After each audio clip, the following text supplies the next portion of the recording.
feel free to unmute yourselves and ask. Please use the raise hand feature of Zoom in order to maintain the queue. If you are not speaking, please mute yourselves in order to minimize the disturbances. Thank you. Recording in progress. Yogena chittasya padena vacham malam sharirasya cha vaidikena yopakurutam pravaram muninam padanjalim pranjali anatosmi stuve padanjalim vyasam shankaram cha munitrayam kartru sutrasya bhashyasya kramad vivaranasya cha.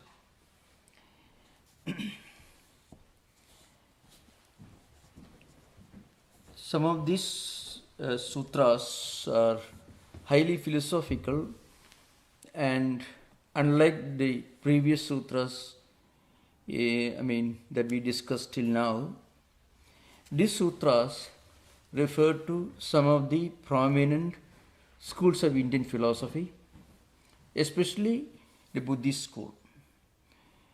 So, I think I discussed the 13th sutra of Kaivalyapada.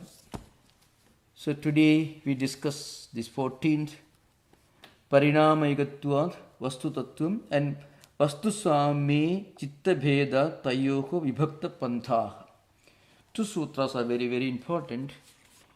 And also the next one, of course, Nachaiga Chittatantram Vastu Tada Pramanagam Tada Kim Siyat. So these sutras are interpreted by commentators as a reference to some of the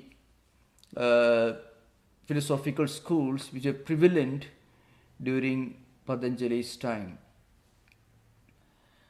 So, in fact, some of these sutras have given rise to the popular view among scholars that Patanjali lived after Buddha. But we have to remember the interpretation comes mostly from Vyasa.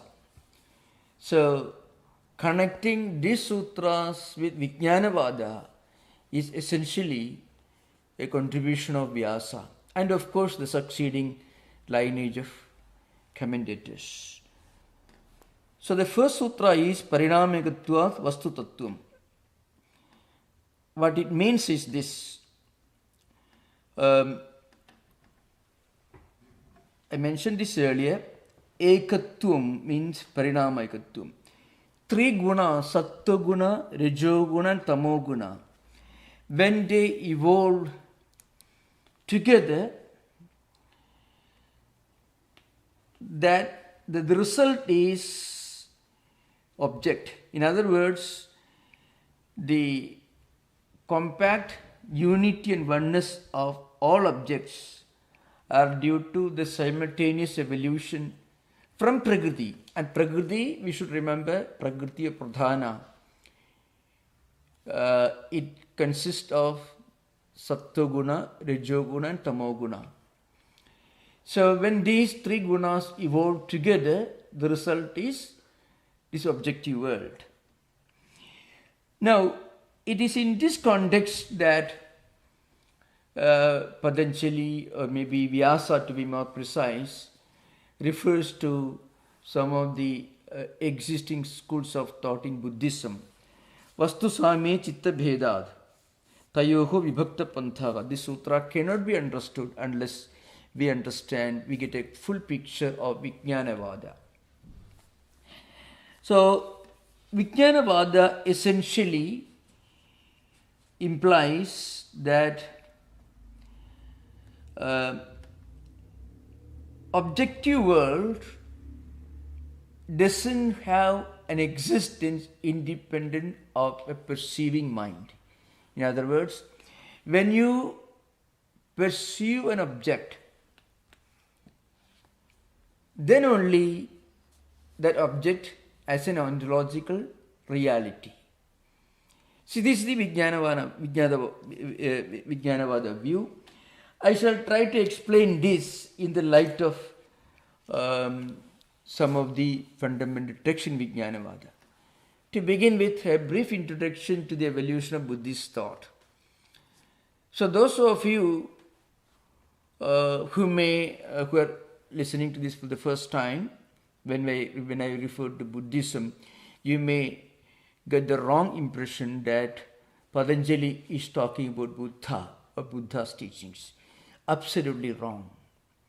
Remember, Vijnanavada, it's also called subjective idealism, coming from scholars like Dharmakirti and others. This Vijnanavada is a school of philosophy that developed maybe around 400 years after Buddha's passing away. Buddha originally did not give rise to any of these philosophical systems. Buddha's teachings were basically kind of applied humanistic interpretation of Upanishadic philosophy.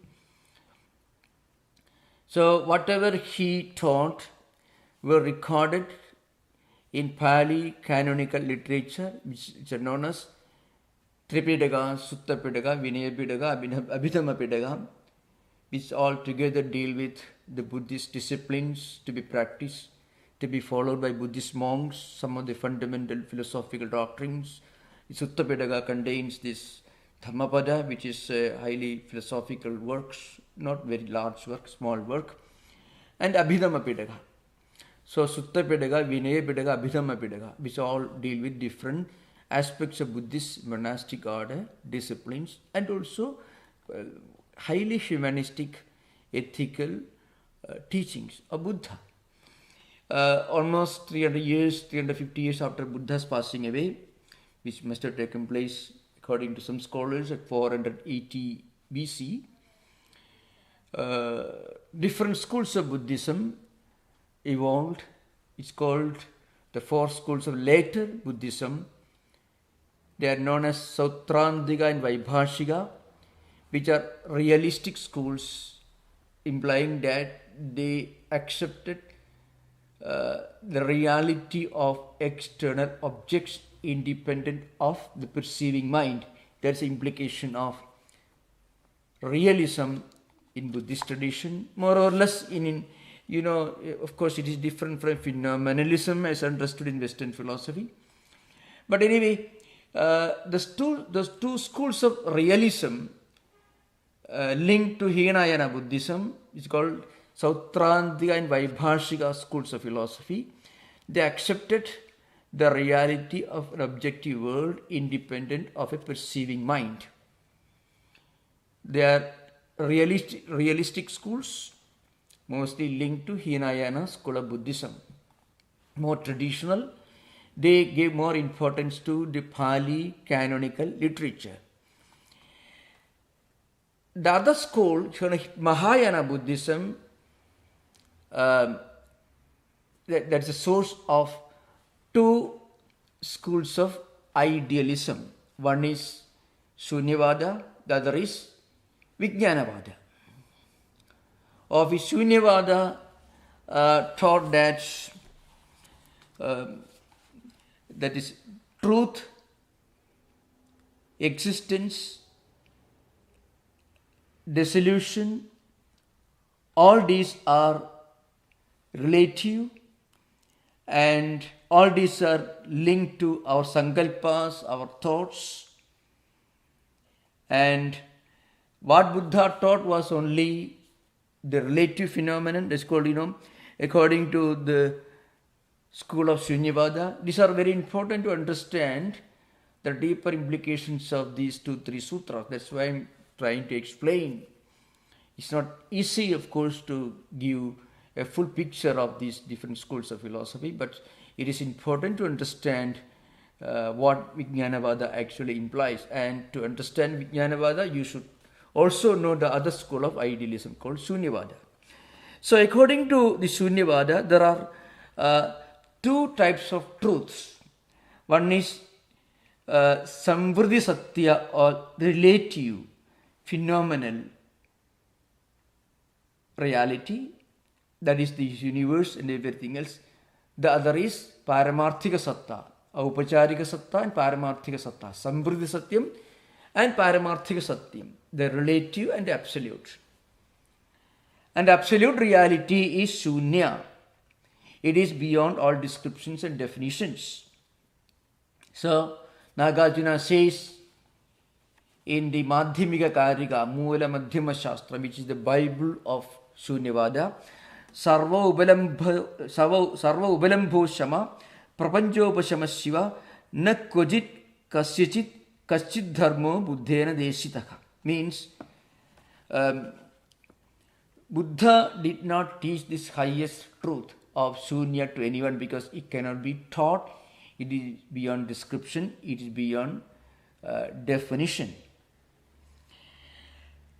And is aprahinam, asampraptam, anuchinnam, ashashudam, aniruddham, anutpannam, edat nirvanam, uchyade. This is the definition of spiritual enlightenment according to Madhyamika Karika, which again remember it is the Bible of Shunyavada, school of Buddhist idealism.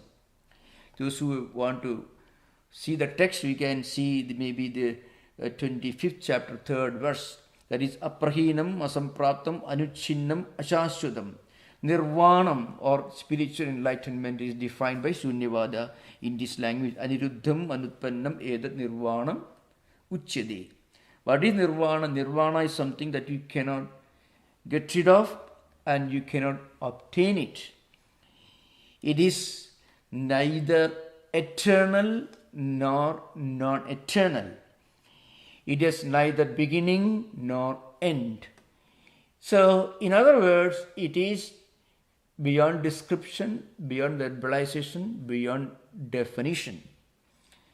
And it is the ultimate goal of all human beings to reach this nirvana when you get beyond the transmigratory cycle of praditya samutpada, which means we go beyond this birth, life and death and these three levels of existence, and we become one with our own absolute reality, which is Shunya, which is beyond definition, description and verbalization. This is Shunyavada idealism, which did not accept anything as a objective existence. Now, in total contrast to this, another school of idealism developed in Buddhism. Remember, all this happened centuries after Buddha's passing away.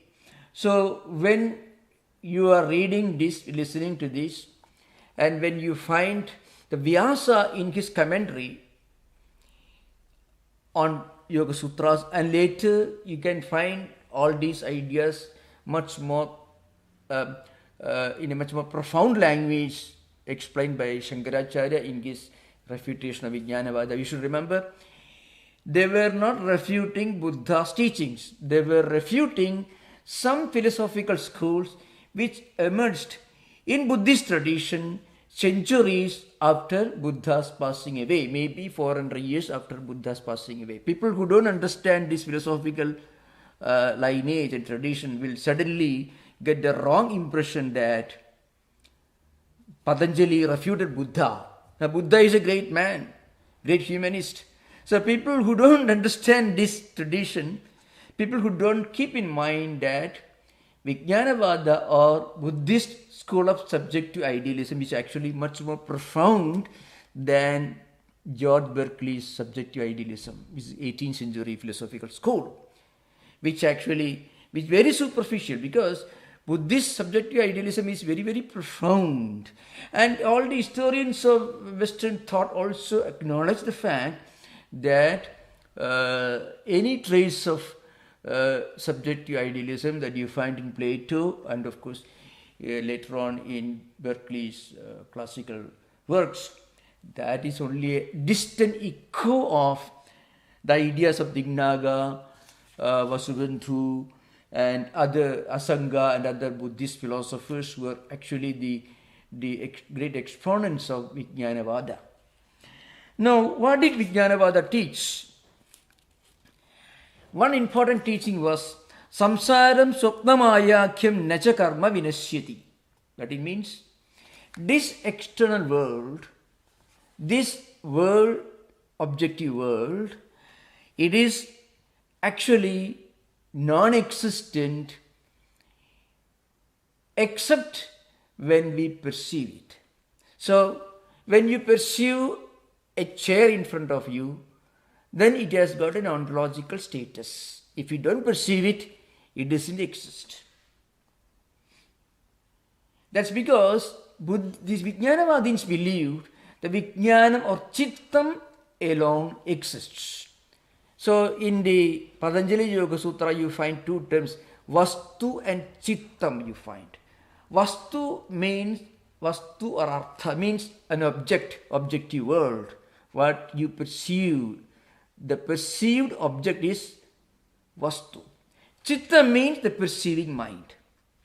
So external object has no existence independent of the perceiving mind. To that extent, Vijnanavada can be said to be the original source of Berkeley's subjective idealism. But Berkeley brings in God.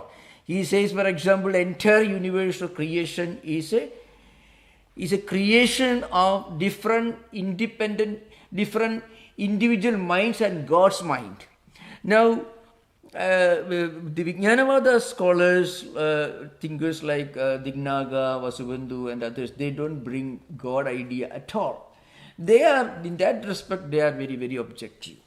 So, Deshemi Shunyada Nityam Shashvachchedavarjidam Samsaram Supnamayakyam Nacha Karma Vinashyati.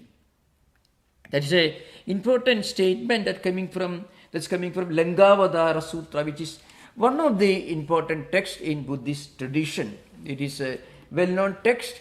It is important mostly for Vijnanavadins, and sometimes Shunyavadins also quote this.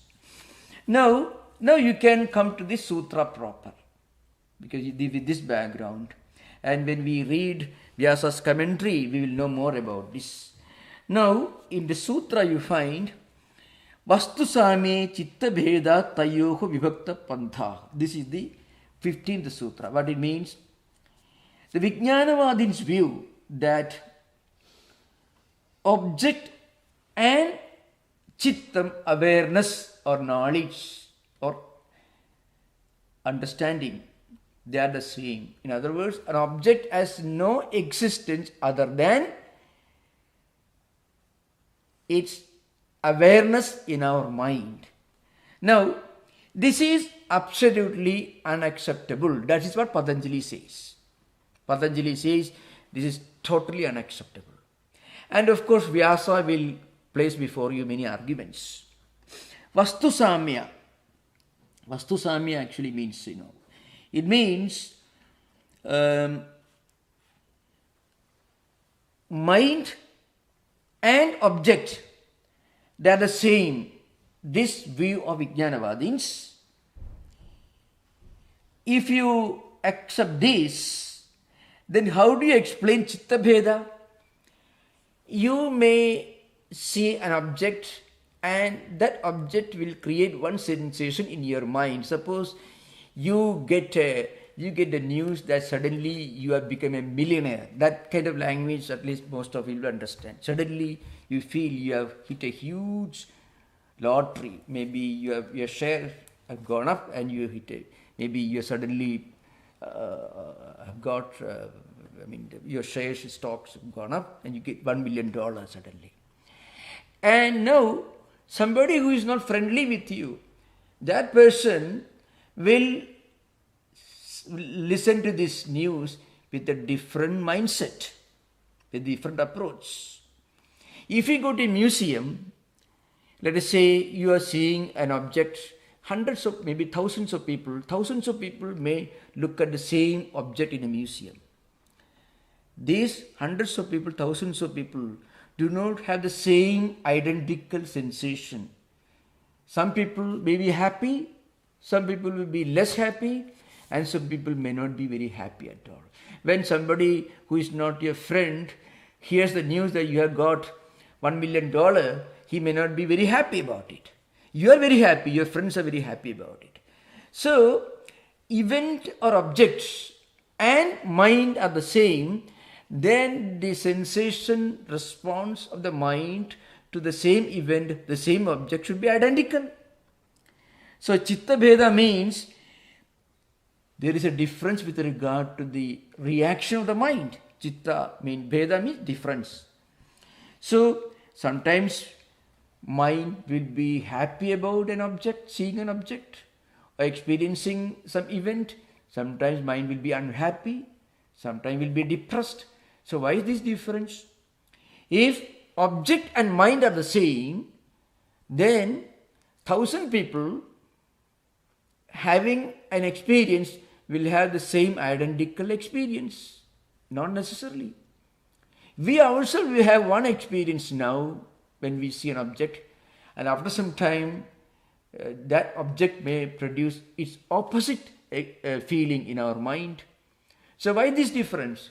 The chitta bheda, there is a difference in terms of our reaction, our sensation in our chittam or mind. In other words, one object, but many mental perceptions, many mental sensitivities. Therefore, they may not be the same. Object doesn't change.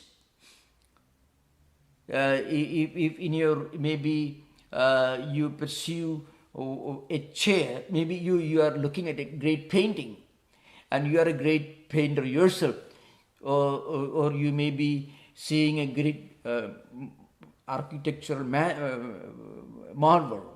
If you are yourself an architect, you may appreciate the architectural marvel in one way. If you see Taj Mahal, if you see pyramid, if you are a historian, if you are yourself an architect, you may feel extremely elevated. But somebody who is not trained in architecture may not be able to have the same appreciation of this wonderful pyramid as you, because you are trained in appreciating the beauty of architecture. Your friend may not be trained. So, but the pyramid is the same. Pyramid object is the same. But at the same time, two minds, two persons look at the same object differently. Vastu samya means identity, sameness, the same object, but chitta bheda, but mind perceives in two different ways, or maybe so many different ways. And our own reaction, sensibility can change, can become happy, unhappy, and so on.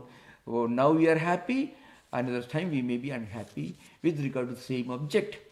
Therefore, Patanjali says, mind and object are two different things.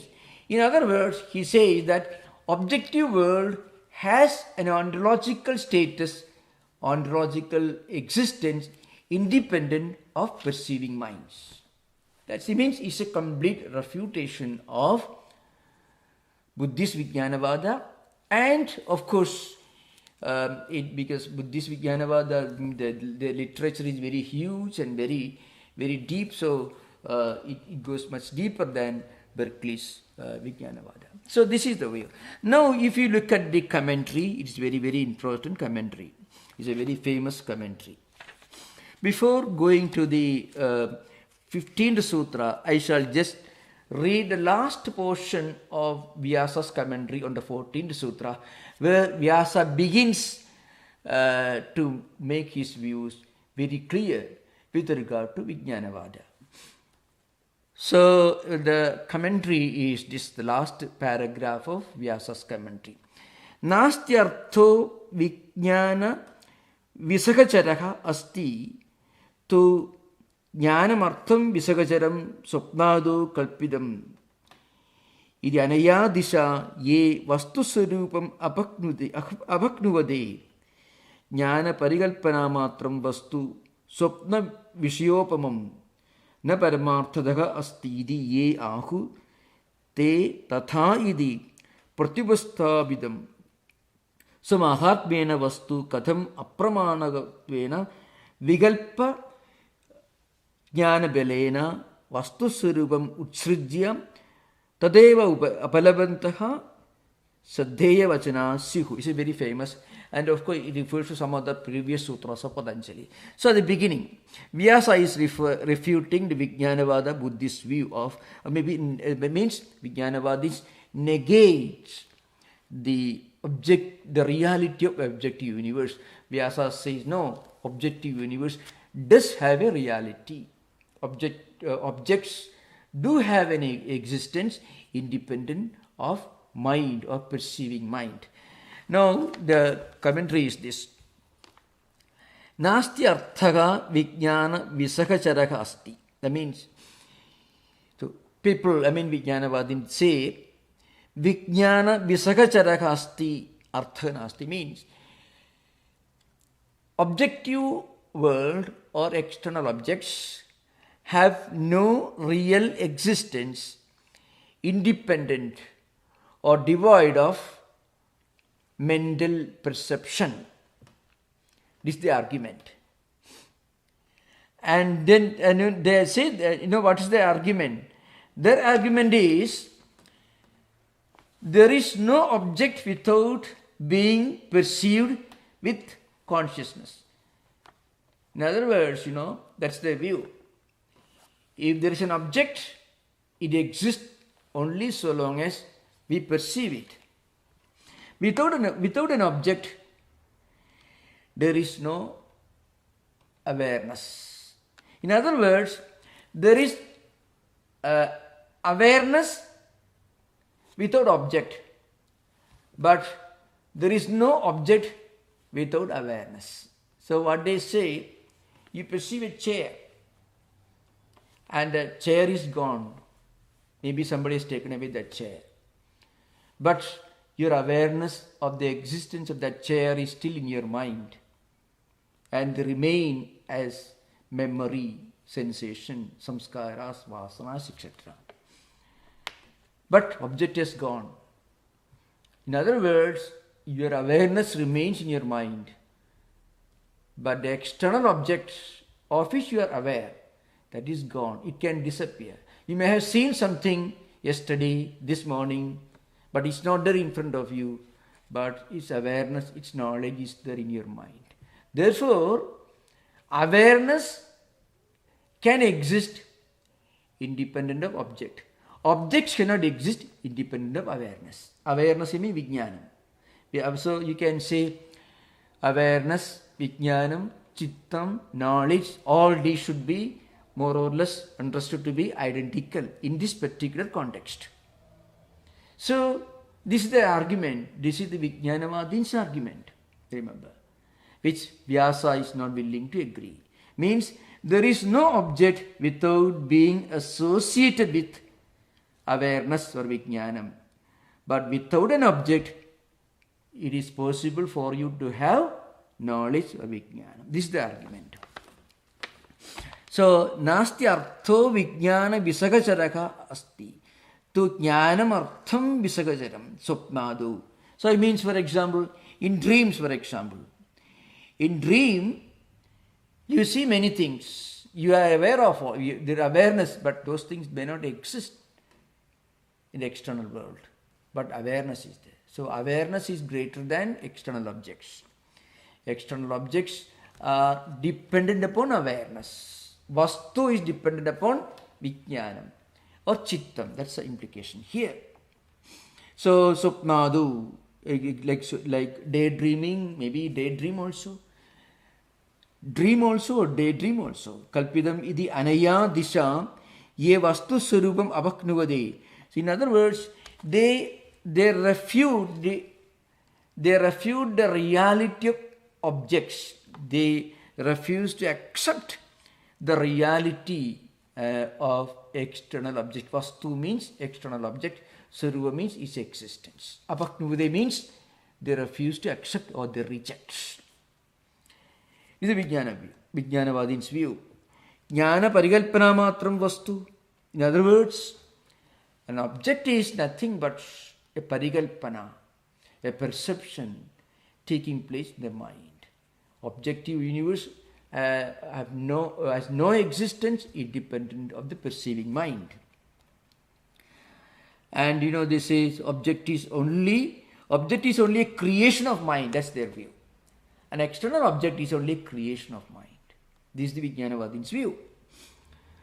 Swapna Vishyopamam na paramarthadaga asti iti. This is the view. I mean, external objects have no real reality. Paramarthadaga nasti. In reality, external objects do not exist. It is only a creation of mind or perception. Te tathaidi pratyupasthapitam. Sama. Now they talk like that. Now the point is external objects. So mahatmena vastu. Actually, external objects exist independent of whether they are perceived by you or not. Why? Because if you are not perceiving an external object, another person is perceiving.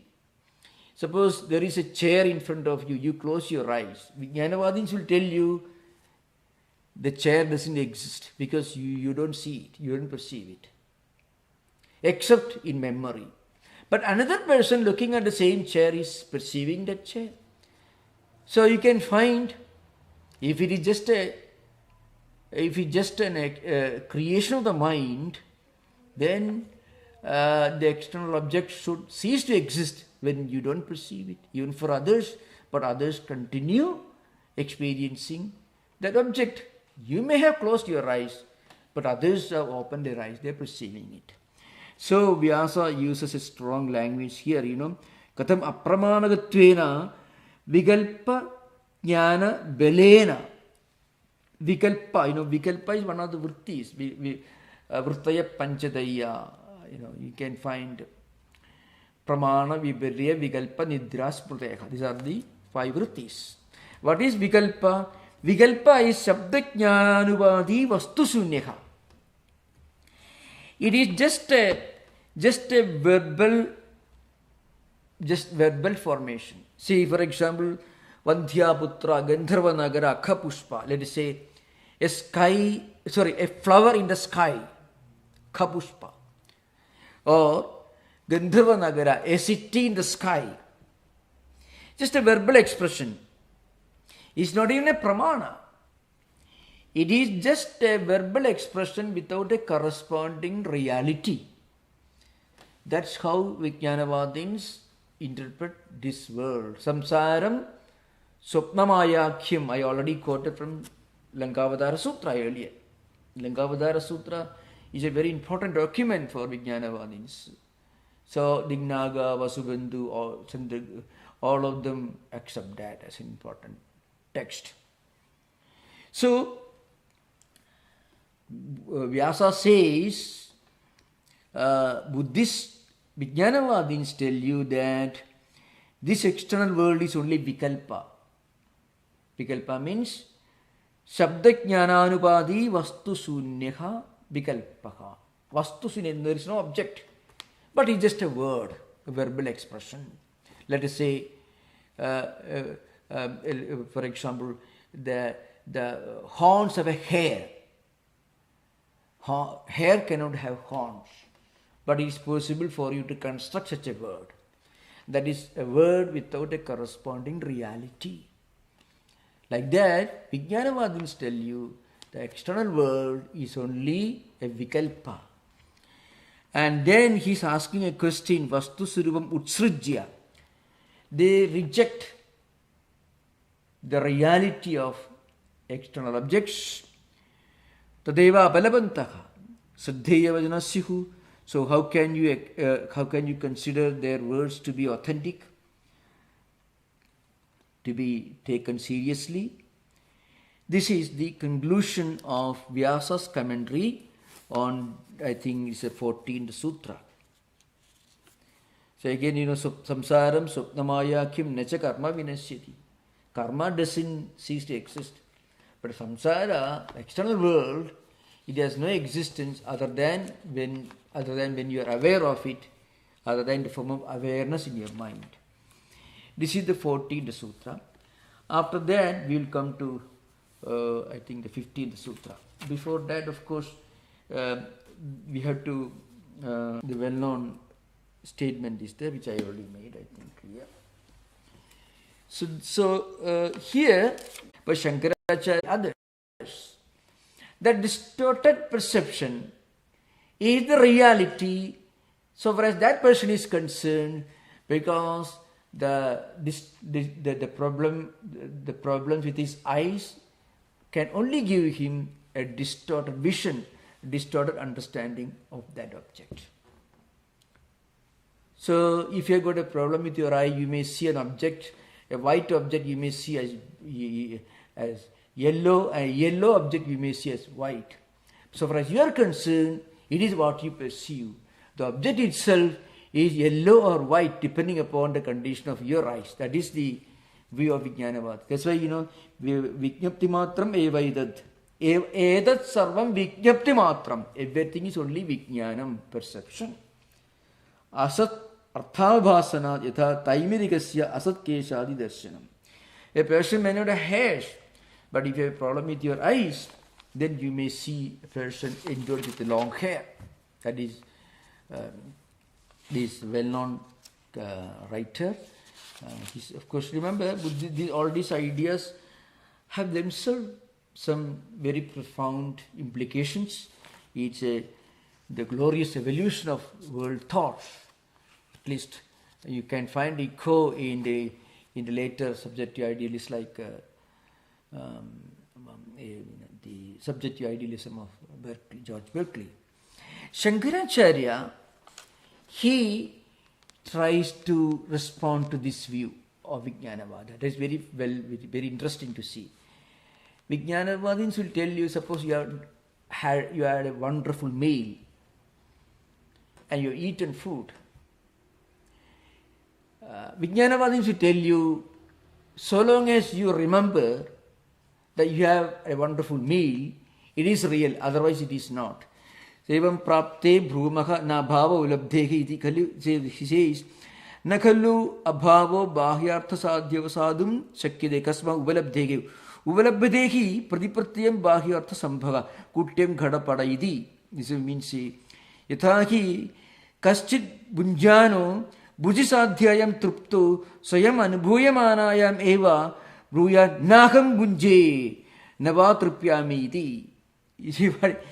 Yam evam bruyat na aham brunje nava truptyami iti. No, somebody had a wonderful meal, but according to Vijnanavadins, that is a reality only so long as the person remembers or aware or still retains in his mind a memory that he had a wonderful meal. Otherwise, he did not have it doesn't exist. Similarly, when you see an external object, kutyam stambha kutyam ghata padayiti, you see a wall or maybe a pillar or maybe a pot, maybe cloth. All these are there.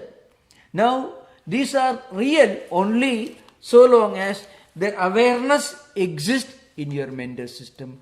Otherwise, they have no reality.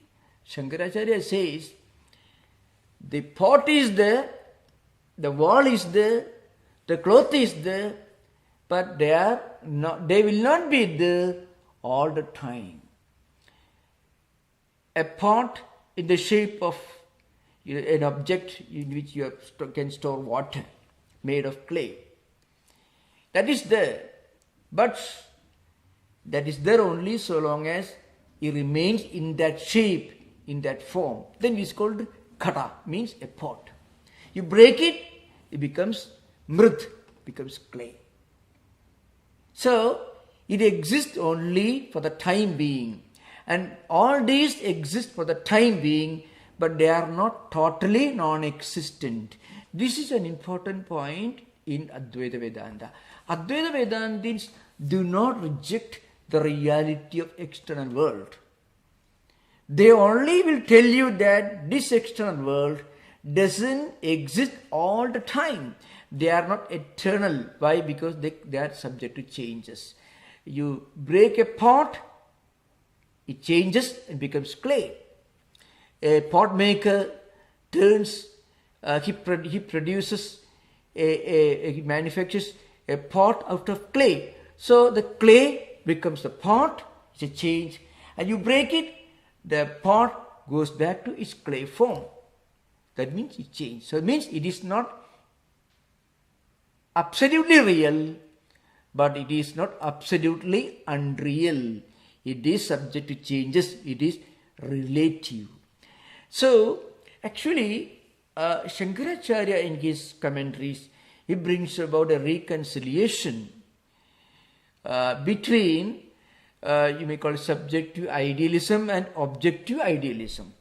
Objective idealism will tell you that external world is eternally real. And subjective idealism will tell you the external world exists only so long as you perceive it. So Advaita actually brings about a reconciliation by putting forward the idea of Vyavaharika Satta. Everything in this world is real in the relative sense. In the absolute sense, this world is not real. Similarly, in the absolute sense, in this world is not unreal. It is neither absolutely real nor absolutely unreal. It is real only in the relative sense. Or it is unreal in the relative sense. Both statements are equally correct. So, having said that, let us go back to Vyasa's commentary on Patanjali Yoga Sutras. Okay, now again, Vyasa makes some very profound statement. Tat khalu naika chitta parikalpidam napi aneka chitta parikalpidam kindu supradishtham. He says, an object sitting in front of you has got an existence by virtue of its own existence. Whether one person perceives it or many persons perceive it, irrespective of whether it is perceived or not, external objects do have a reality whether they are perceived or not. That is Vyasa's assertion here. Vastusami chitta bheda dharmapeksham chittasya vastusami api sukhaඥanam bhavati adharmapeksham tata eva dukkhaඥanam avidyapeksham tata eva mudhaඥanam sammikdasanapeksham tata eva madhyasthijnanam iti. That means, if objects and chitta, if objects and mind were the same, if objects exist only depending upon perception of the mind, then why is it that perceptions of mind can vary from person to person? Perception of the same object can be different for different persons. So he says, for example, dharmapeksham chittasya vastusami api sukhaඥanam. Suppose your mind, you are in a good mood, good samskaras. Depending upon that, when you see an object, it makes you happy. Adharmapeksham, a negative samskaras, it makes you unhappy. Again, avidyapeksham, suppose you have some misunderstanding or you don't have proper understanding of one object, then you will have a delusion, you may be deluded, you may be seeing something, but you don't know what object is. So avidyapeksham means you are ignorant as to what it actually is, so you may have a lot of confusion. So mudhaඥanam, it can create delusions, wrong understanding, and so on.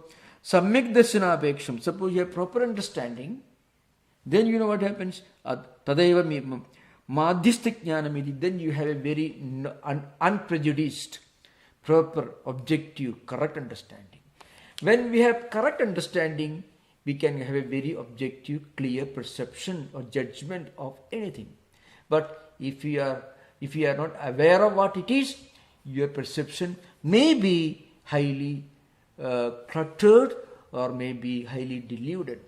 Again, your perception of an object and the reaction of your mind can always depend upon how your mind is, in what condition your mind is right now. If you are in a happy mood, you can feel happy when you see an object. If you are in an unhappy mood, you will be unhappy. The dharmapeksham, adharmapeksham, samyak dasanapeksham. So all these different conditionalities are mentioned by Vyasa. If your mind is in a good samskara, in a good mood, you will have Sukhajnanam. If it is in an unhappy mood, you may have Dukhajnanam, means unpleasant perception. If it is in a state of equilibrium, if your mind is in a state of stability, then you may have very, very objective, proper understanding. Neither leaning in one direction, either it's very good or be very bad. You will have a very proper, unprejudiced, proper, dispassionate understanding of an object. So all these variations with regard to perception show that objective world does have an existence independent of perceiving minds. An object exists whether it is perceived by one person or many persons. So this is how Vyasa is trying in his commentary to answer, to confront the problem of the unreality of objective world propounded by Vijnanavadins. Now you can have interaction. I know it's a bit complicated, but we should also learn to enjoy the evolution of world thought over the last several centuries. All these constitute the precious wealth of human civilization, intellectual civilization especially. Thank you. We can have interaction. Most welcome. Questions?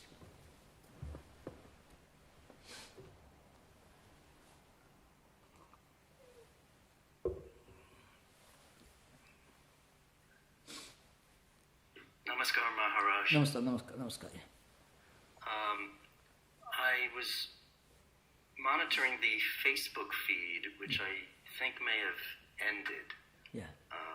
There may have been a technical problem there. Yeah. At the time that I was viewing it, I didn't see any questions. Okay. But That's there is good. There is a question and answer on the YouTube. Yeah.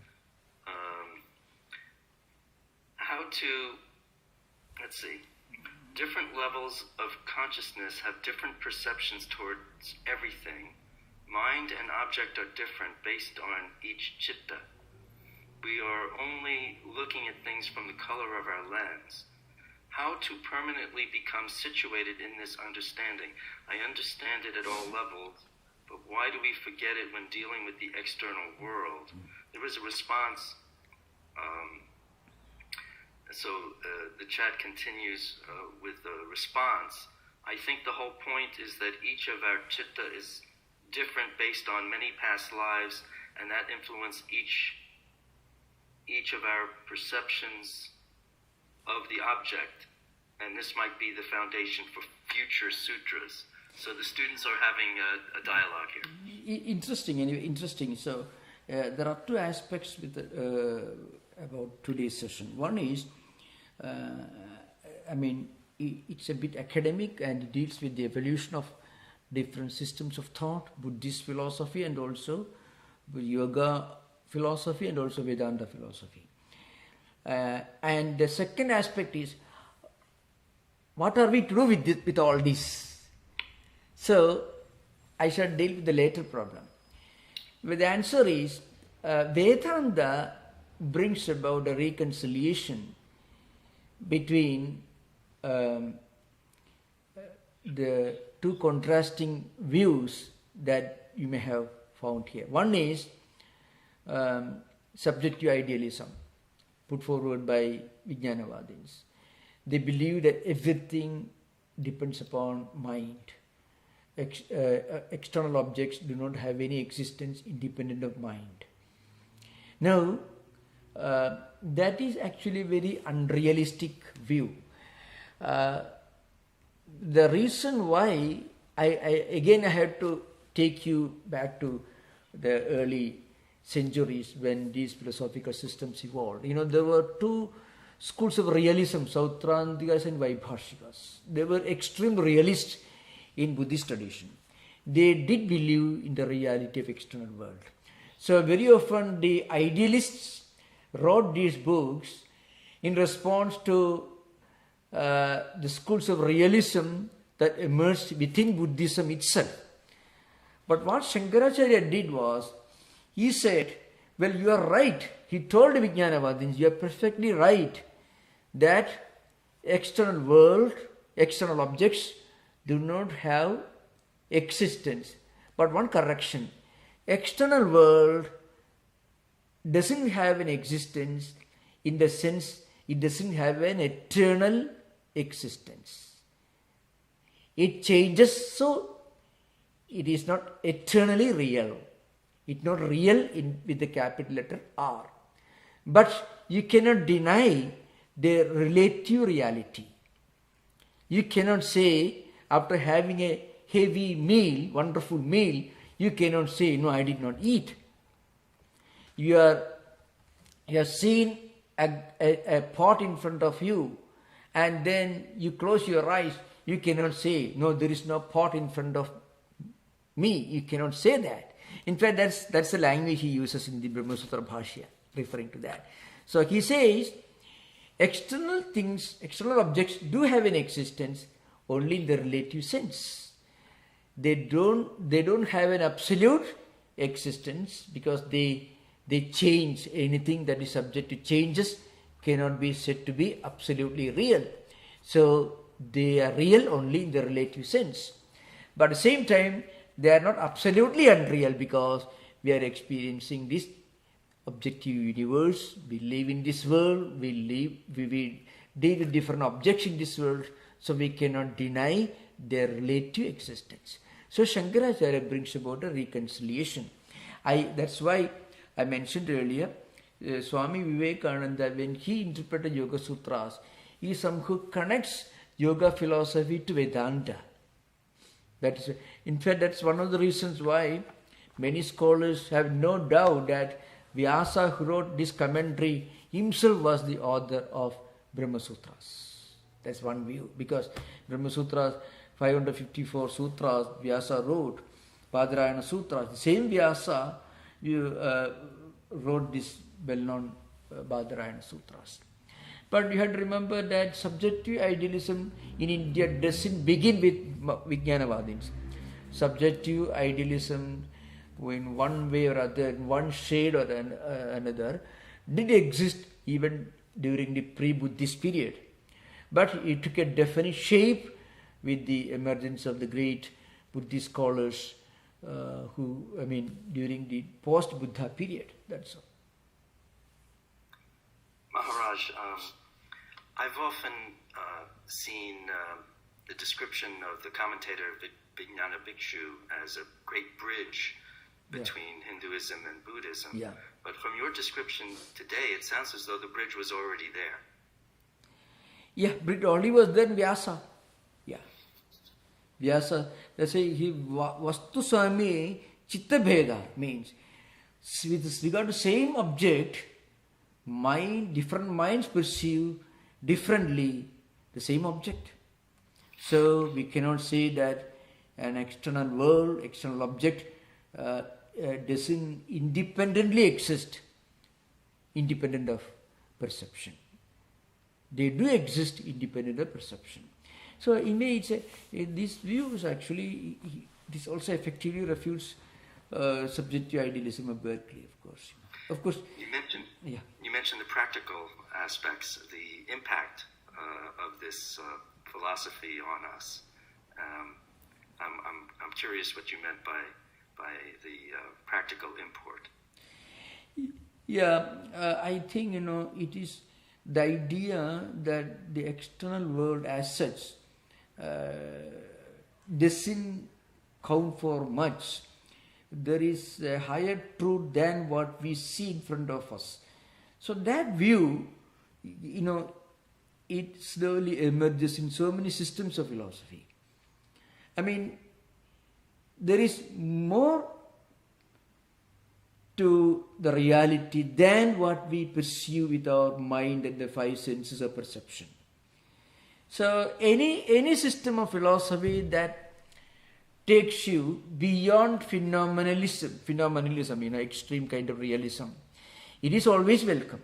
So in that respect, Buddhist Vijnanavada has got a great relevance. Any system of philosophy that takes you beyond empiricism and phenomenalism, kind of extreme realism, which actually reduces human beings to eating and living animals, that's a problem. Really speaking, if you just believe that only what we see in front of us alone exists, then there may not be much meaning or logic for higher music, higher art, literature, poetry, or spirituality.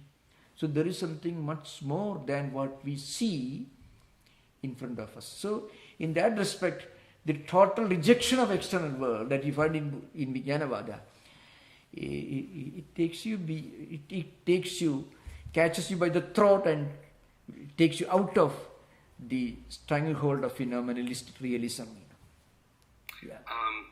I'm going to take a risk and just add that it seems less mature and perhaps even arrogant to think that it only exists if I'm aware that I'm perceiving it. Yeah. I mean that puts so much weight on my own Yeah. my own perception that it seems ridiculous.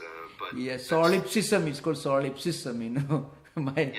It is there is an element of intellectual arrogance, and also that's a doorway to philosophical anarchy. In fact, kind of intellectual anarchy. Everything is in mind only. That can be very dangerous and very, very misleading view. In fact, there are many, unfortunately, so to speak, many scholars who have not studied Vedanta properly, who would tell you that Shankaracharya taught this world is like unreal. Shankaracharya did not teach the world is unreal in the absolute sense. That's why, I quoted this Bhashya, where Shankaracharya, he takes pains to tell you that, no, the external world, the world that we see in front of us, does have an existence, but not in the absolute sense. See, the sutra is na bhavaha ubalabdheke. The meaning is this, very simple. You see, external objects do not have non-existence. That's the real meaning of this sutra. Na bhavaha ubalabdhehe. The reason is because they are perceived. An external object is perceived. Therefore, you cannot say they do not have existence because that perception doesn't remain in your mind. That's why, and he uses the word Bahyarthavadam. Bahyarthavada means, this is actually, it's a Buddhist scholars. Anyway, so the idea is, Shankaracharya makes it very clear that external objects do not have non-existence. External objects do not have non-existence. That's the meaning of the sutra. Na abhavaha. Abhava means non-existence. Na means no. That's the meaning here. For Bahyarthanam na bhavaha. In that sense, that's the idea behind. External objects do not have non-existence. That's the meaning of the sutra. Sanskrit construction is a bit roundabout, That's the language, the structure of the language, the style of the language. So I'm sure that our audience have fully enjoyed this most profound philosophical discussions. Thank you. Maharaj, there were more questions. Okay, then most welcome. Yeah, most welcome, please. Maharaj, I think today got it. I said that the existence, the object exists because of the perception, because of the chitta. Now, what is the whole point of this? Is it a foundation for a future discussion? No. The point is, okay, you are asking this very important question. The point is, yoga philosophers, their view with regard to the ontological status of the universe, the world, was different from the view of Vijnanavadis.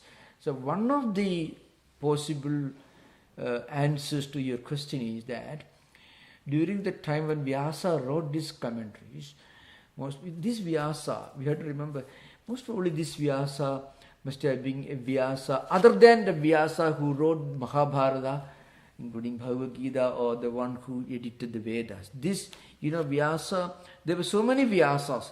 So this is one of the proof that there are so many Vyasas. When Vyasa wrote this commentary, most probably, you have to remember the historical context. This view of the subjective idealism, the view that external objects do not have any ontological status, any status of reality, that view must have been raging in those times.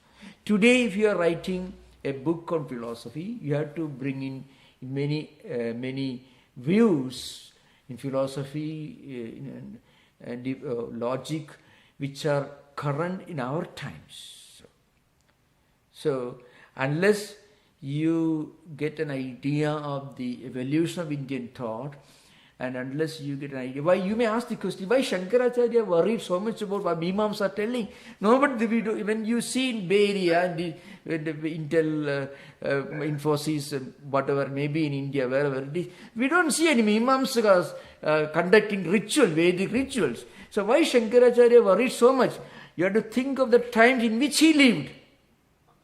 Similarly, when Kant, for example, talks about, actually Kant was responding to the influence of phenomenalism and again this subjective idealism. Kant didn't agree with this. Kant refuted this, critical pure reason. So you may ask the question, why Kant bothered about this?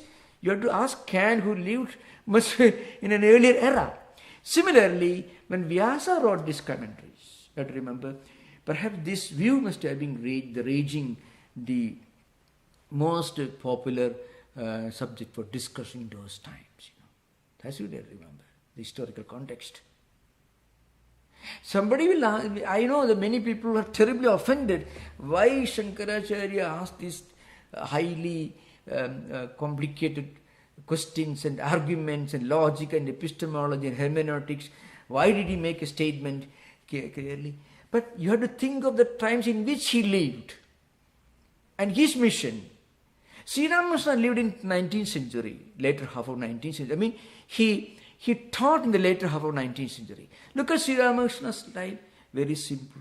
Sri Ramakrishna doesn't take pains to refute the Mimamsakas or the Charvakas or Shunyavadins, because they were not there anywhere to be seen in Calcutta when Sri Ramakrishna lived. So he talks about the simple believers, different people, these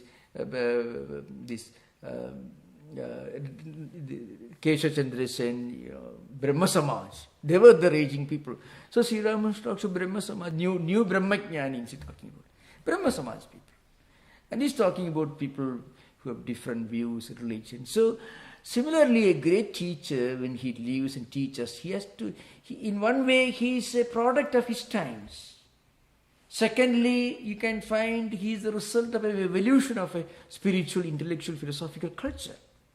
Sri Ramakrishna taught the same eternal Vedic truths, but using different vocabulary, different analogies, different similes, because he lived in different contexts, historical context. Christ, again, he lived in an entirely different, in a different time, different age.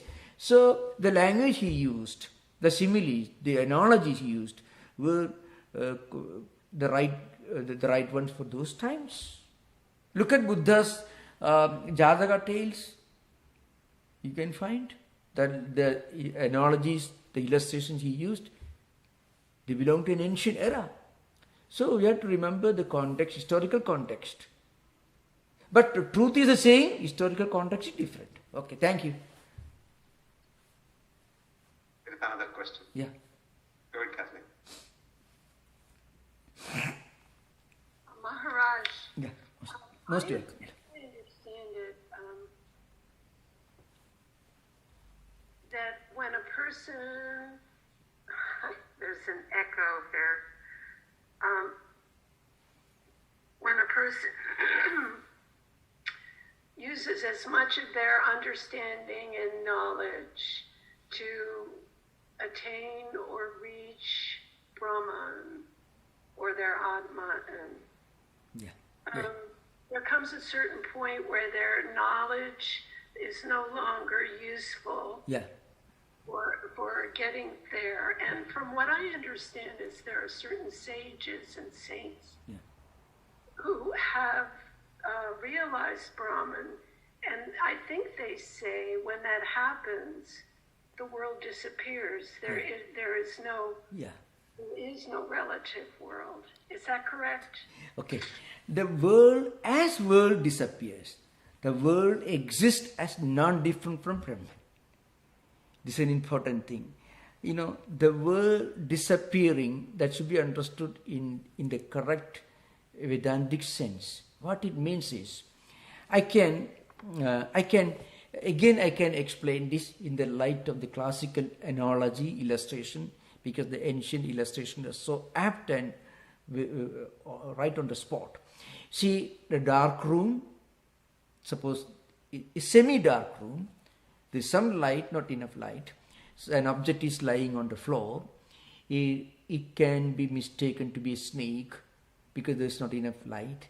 The shape, the color, the size, everything makes you feel, well, it could be a snake. It could be, of course, there are different options given in Vedantic literature, Jaladhara, Danda, Bhuchidra, and so on.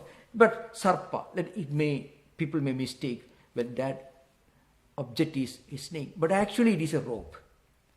It's a rope, but is mistaken to be a snake because there is not enough light. When you bring light, what happens? The snake doesn't run away from there. The object that you earlier mistook to be a snake is now perceived in the broad light to be what it is. It is a rope. Now, similarly, when you reach that the highest Advaitic experience, the world as you see it, it does disappear. But the world is again perceived to be non-different from Brahman. Brahma Satyam, Jagat Satyam is the highest experience. Brahma Satyam, Jagat Mithya is the philosophical conclusion. When we evolve towards that experience, we want to realize Brahman. And then when we realize Brahman, this world doesn't go away as such. The world as we earlier understood. This world is, because before we realize the truth of Brahman, we think this world is the only reality. This world is the only absolute reality. There is nothing else. That world disappears. This world is again perceived to be non-different from Brahman. The object that you earlier mistook to be a snake is now properly understood to be the rope it is. Similarly, what happens, when a person reaches Brahman, he may be living this world, but in his mind he knows this world as its name and form, it is not eternal. It is coming and going. That feeling will be always there as a deep inner conviction. When does it work? When something happens, when you lose money, when somebody gets the news from doctor, well, health is not good. He's not shocked or she's not shocked because he understands, well, this body is bound to fall sick one day or other because this body is not eternal. Like this world is not eternal. So, that proper mature understanding is the only difference between a person who has attained Brahmajnanam and a person who has not attained Brahmajnanam. That's the only difference. Sri Ramakrishna also fell sick, but for him, the sick body was not his reality. He didn't worry about the body falls, all right, fine, wonderful, fine, no problem. He did not cry and weep and worry and complain, no. He also underwent some treatment. He was willing to take some treatment, but he was not weeping and crying. Okay, cancer, that's the nature of the body. And he didn't worry about it. He did not even pray to Mother, Divine Mother, for remedy. Because body is coming and going. So actually when we are able to look upon our own body as if we are looking at a stick that we are holding in our hand. Suppose you are holding a stick in your hand or a chair, somebody hits the chair, you don't feel a pain because that person is not hitting you, he is hitting only chair that is holding your hand. Similarly, we are able to, when we dissociate ourselves from this body identity, we are able to look upon this body of ours as if it is not ours. It's like a chair you are holding in your hand. If it falls sick, all right, it should fall sick, no problem. That's the only difference between a Brahmajnani and an ignorant person. Okay, thank you. Please continue.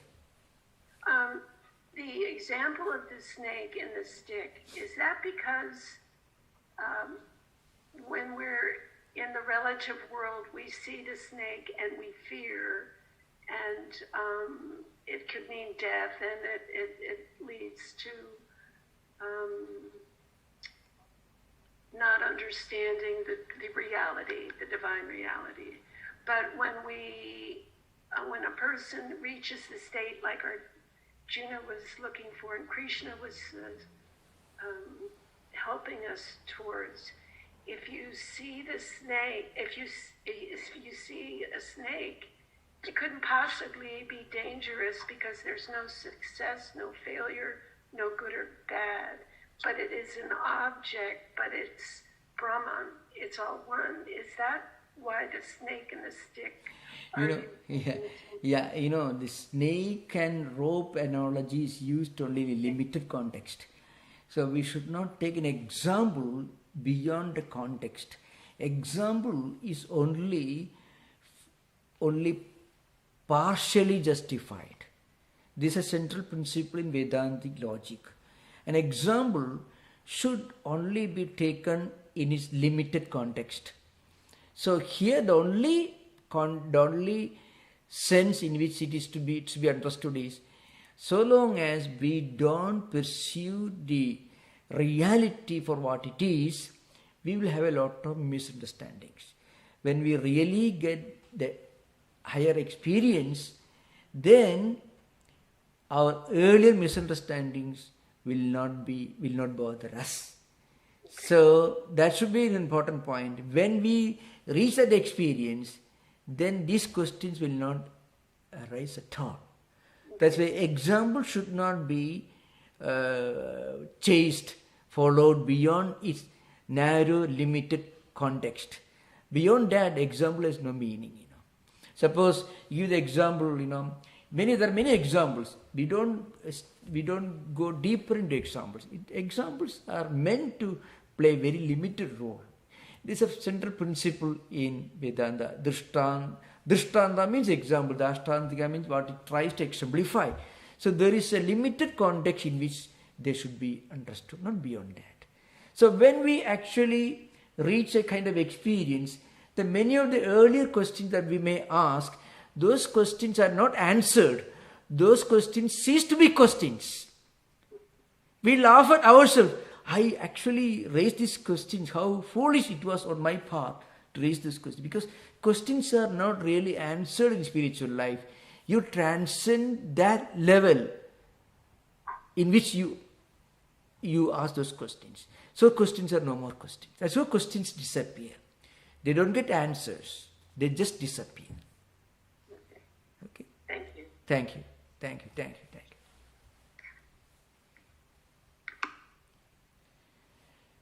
So now I have some very important announcement for all of you. That is, one important announcement is, of course, many of you attend the Gita class. There will be no Bhagavad Gita class from next Friday onwards. The next Bhagavad Gita class is Friday, January 21st. And remember, we have a Christmas program on December 25th, 11 a.m. Christian values in 21st century. That's a subject of discussion. December 25th, 11 a.m. Saturday. The talk is at 11 a.m. Christian values in the 21st century. This is an important thing. And again, we have an important celebration January 1st, Saturday, January 1st, 2022, 10 a.m. We have puja, worship, fire ceremony in the new temple, 2323 Value Street. So to attend, please RSVP only on our website, svedanta.org. And it should be done by December 23rd, RSVP. And then another very important information is an announcement regarding winter retreat. Our annual winter retreat will take place on January 8th and 9th, 2022. The topic for discussion during this winter retreat is climate change and human behavior, Vedic and Vedantic perspectives. Winter retreat is only for 2 days, one session on each day from 10 a.m. to 11:30 a.m. 1 hour lecture, 30 minutes interaction, question answer. Saturday 8th January and Sunday 9th January, 10 a.m. to 11:30 a.m. And then please remember there will be no class on Patanjali Yoga Sutras from now onwards. So we have winter races, and we from 26th December to 15th January, and our next Patanjali Yoga Sutra classes will be only after 15th January. That is 15th January will be the last day of winter races. So please remember there will be no Patanjali Yoga Sutra classes during the Christmas races. That Maharaj, does that mean the next Yoga Sutra class is Sunday, January 16th? Yeah, it will. The next Patanjali Yoga Sutra classes will be January 16th Sunday. Yeah. Thank you. Please remember next Yoga Sutra class on January 16th Sunday. And Happy New Year, Happy Christmas, for all of you. Thank you. Namaskar. Om Shanti Shanti Shanti Harihi Om Tat Sat Sri Ramakrishna Arpanamastu. Recording stopped. Yeah. Thank you. Thank you, Maharaj. Thank you, everyone. Thank you for the wonderful Namaskar. questions. Pranams. Yeah. Thank you. Thank you. Thank you very much, Swamiji. Namaskar. Thank you. Thank you. Thank you you. very much. Yeah. Namaskar. Thank you. Yeah. Thank you. Thank you, everyone. Thank you. Yeah. Namaskar.